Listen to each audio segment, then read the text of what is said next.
Hello everyone, welcome back to Into Sports. I'm your host Evan. Before I start, if you're new, click that subscribe button. It would help me out a lot. But now let's talk NBA, because the restart was absolutely phenomenal. It was a home run in every aspect. The games were great. I barely even noticed the fans weren't there. Now, when we get playoff time and normally I'd be seeing a Toronto, that environment they have up there, that's when I'm going to miss the fans and everything. But as of now, regular season basketball, I barely even noticed that the fans weren't there. The Lakers on opening night beat the Clippers 103-101. Close game, great game. It was a really fun watch. And I never bet against LeBron. Never. Not in Cleveland, not in Miami, not in LA. He's clearly the best player in the NBA. Because of his passing, we saw he can defend at a high level. Doesn't always do it, but he has that ability to.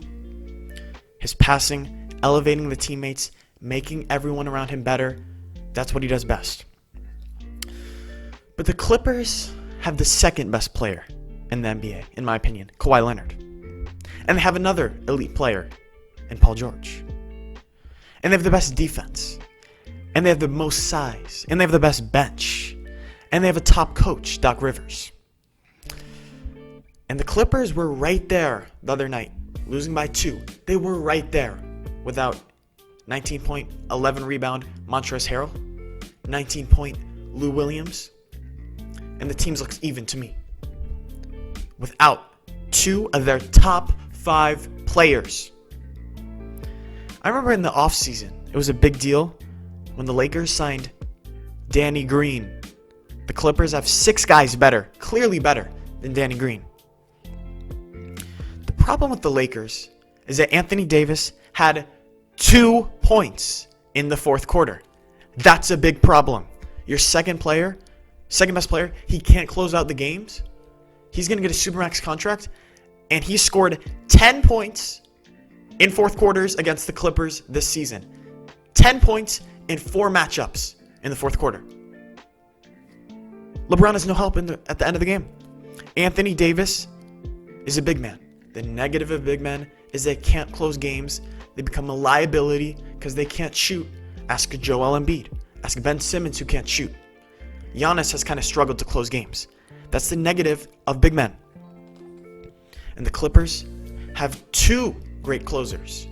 Paul George, Kawhi Leonard, and you also have Lou Williams, who is very good in the fourth quarter. Anthony Davis is 41st in fourth quarter scoring, behind some guy named Max Struss. I don't know who that is, but Anthony Davis averages less points per game in the fourth quarter than Max Struss. That's a problem. That's why the Lakers lost. Anthony Davis was really good for 3 quarters, but in the fourth quarter, he couldn't close out the game. Now they won the game. But what I'm telling you, the Clippers are my championship favorite. The Lakers are there, but the Clippers are the team I'm picking to win the championship. Here's the other thing. The Clippers' defense against LeBron has been phenomenal. LeBron only shoots 37% against the Clippers this season, down from his usual 50%. That's a pretty big margin. LeBron normally averages 25 points per game. 25-26. Now he averages 21 against the Clippers. The Clippers are so great defensively with their size and length.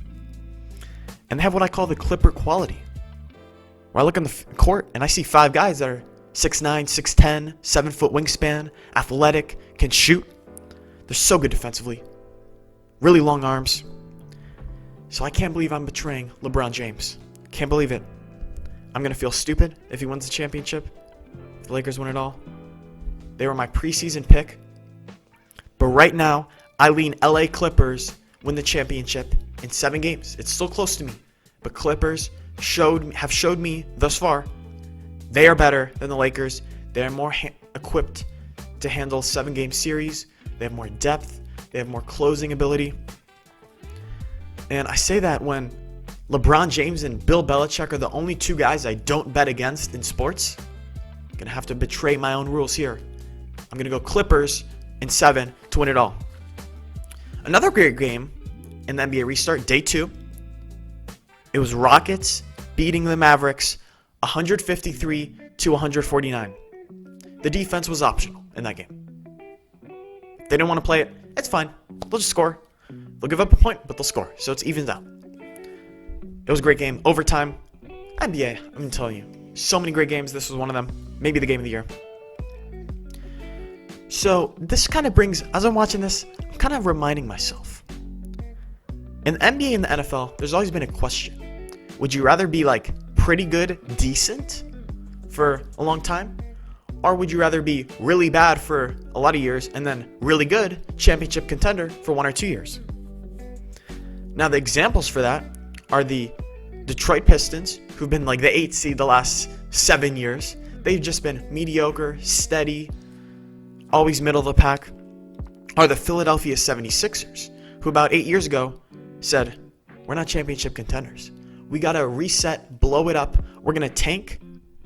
And now they're one of the top teams.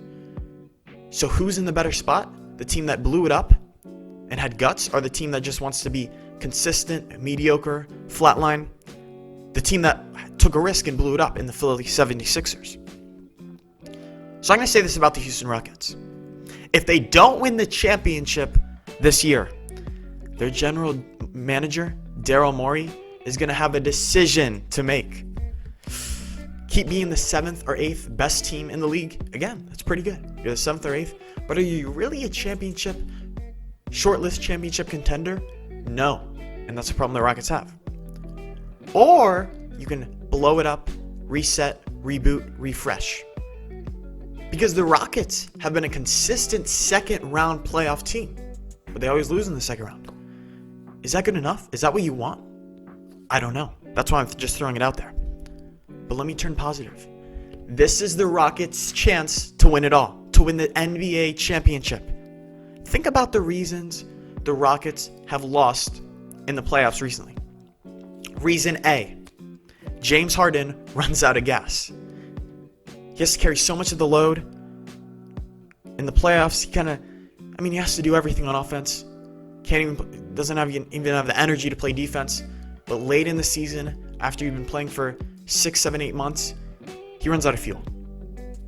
But the positive is, we just had a 5-month hiatus. So his battery is at 100%. He is recharged. There's no reason for him to run out of gas this year. So reason B, the Rockets have no chemistry. It's always been a problem. Isolation basketball. James Harden, Russell Westbrook.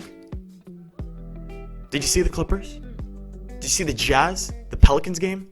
They had more turnovers than assists. Nobody has good chemistry. Maybe the Lakers, but no one really. Because we just took 5 months off. They haven't been practicing. Chris Middleton didn't even touch a basketball himself. The chemistry is not going to be good.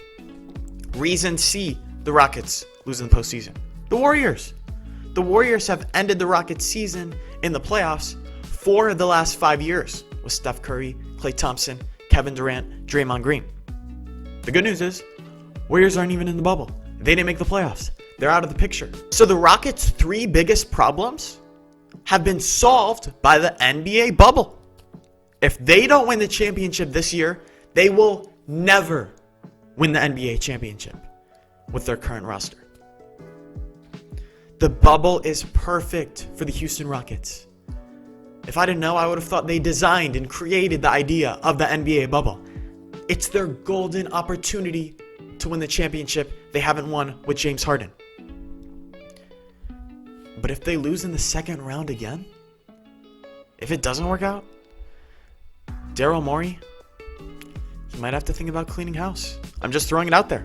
Do you really just want to lose in the second round next 5 years?